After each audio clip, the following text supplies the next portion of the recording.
Terry Watanabe's story begins far from the flashing lights of Las Vegas, in a place that couldn't be more different. He was born and raised in Omaha, Nebraska, a city known for its quiet neighborhoods and strong community values. It was here that his father, Harry Watanabe, built a modest business selling novelties, starting from a small shop that catered to the local community. That small business, known as the Oriental Trading Company, eventually grew into a multi-million-dollar empire, becoming a cornerstone of the local economy. It specialized in party supplies, toys, and decorations, bringing joy to countless children and families across the nation. After his father's death, Terry took the helm of the Oriental Trading Company, determined to honor his father's legacy. He inherited not only a successful business, but also a strong work ethic and a reputation for fairness, values that were deeply ingrained in him. Under his leadership, the company continued to thrive, expanding its product lines and customer base. Watanabe expanded its reach and solidified its position as a household name, making Oriental Trading Company a staple in American homes. He eventually sold the company, amassing a significant fortune that would change his life forever. With his newfound wealth, Watanabe was free to pursue his passions, exploring new interests and hobbies. He was a generous philanthropist, supporting various charitable causes in his hometown of Omaha, giving back to the community that had supported his family. He had a love for travel and a taste for the finer things in life, indulging in luxury experiences around the world. But it was his fascination with gambling that would ultimately lead him down a dangerous path, one that he could not have foreseen. Watanabe's first experiences with gambling were relatively innocuous, starting with simple bets at the horse track. He enjoyed the occasional trip to the horse track and the thrill of a friendly card game with friends, finding it a harmless pastime. However, his interest soon morphed into something more intense, as he found himself increasingly drawn to the excitement of high-stakes gambling. He began to frequent casinos, drawn in by the allure of high-stakes gambling and the potential for immense winnings. Little did he know, this was just the beginning of a journey that would forever alter his life, leading him down a path filled with both triumphs and tribulations. Las Vegas, with its glittering casinos and promise of quick riches, beckoned to Watanabe. He began making frequent trips to the city, drawn in by the high-roller lifestyle. He quickly gained a reputation as a whale, a term used in the gambling world to describe someone who wagers enormous sums of money. Casinos rolled out the red carpet for Watanabe. He was given access to exclusive suites, private jets, and a constant flow of complimentary food and drinks. The thrill of the game, combined with the intoxicating atmosphere of the casino floor, proved irresistible. At first, luck seemed to be on Watanabe's side. He experienced a string of wins, taking home hundreds of thousands, even millions of dollars at a time. These early successes fueled his belief that he was destined to win big. He became increasingly confident in his abilities, often making impulsive bets on a whim. However, what Watanabe didn't realize was that he was being lured into a dangerous game. The casinos, with their sophisticated algorithms and carefully calculated odds, held a significant advantage, and as Watanabe's wagers grew larger, so too did the risks he was taking. Terry Watanabe wasn't just any high roller, he was a casino's dream come true, a gambler who seemed to have no limits. He was known for his generosity, often tipping dealers thousands of dollars at a time, making him a favorite among the casino staff. He was also fiercely loyal, preferring to gamble at the same casinos, particularly those owned by Harrah's Entertainment, now known as Caesars Entertainment, where he felt like a king. To keep Watanabe happy and gambling, Harrah's showered him with extravagant perks, ensuring he never wanted to leave. He was given a penthouse suite at Caesar's Palace, complete with a personal butler and a private elevator, offering him unparalleled luxury. He had access to private jets for his frequent trips to and from Omaha, making travel as seamless as possible. His every whim was catered to, from front-row tickets to sold-out shows to gourmet meals prepared by world-renowned chefs, ensuring he always felt special. Watanabe seemed to relish the attention and the VIP treatment, basking in the limelight.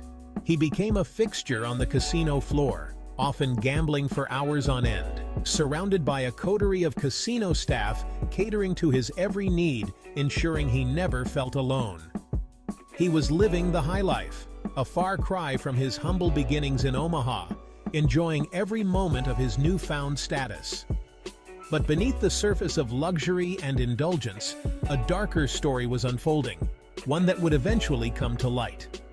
The casinos, aware of Watanabe's growing dependence on gambling, were actively enabling his addiction, prioritizing their profits over his well-being. They plied him with free alcohol, knowing that it would impair his judgment and make him more likely to make reckless bets, increasing their earnings. They turned a blind eye to his increasingly erratic behavior, more concerned with keeping him gambling than with his well-being, a tragic oversight that would have serious consequences.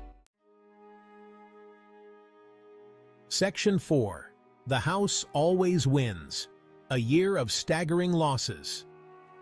In 2007, Watanabe's luck, well, it ran out. He began to lose, and he lost big. He gambled away millions of dollars in a matter of days, sometimes even hours. He became increasingly desperate to recoup his losses, making larger and riskier bets. But the more he gambled, the more he lost. By the end of the year, Watanabe's losses had reached a staggering $127 million. He had lost his entire fortune, including his savings, investments, and even some of his assets. He was in debt to the casinos for millions more. The once successful businessman was now facing financial ruin. The magnitude of Watanabe's losses sent shockwaves through the gambling industry. It was a stark reminder that even the wealthiest of individuals are not immune to the perils of gambling addiction. It also raised serious questions about the role of casinos in enabling and profiting from addictive behavior. Watanabe's story is a cautionary tale about the dangers of gambling addiction. It highlights the deceptive allure of casinos, the ease with which gambling can spiral out of control, and the devastating consequences that can result. The relentless passage of time only compounded his losses, as each bet seemed to dig him deeper into a financial abyss. Beyond the financial devastation, the personal toll was immense, affecting his relationships and mental health. Watanabe's tale serves as a stark reminder of the high stakes involved in gambling, where the house always wins in the end. Section 5. Enabling Addiction. The Dark Side of High Roller Perks.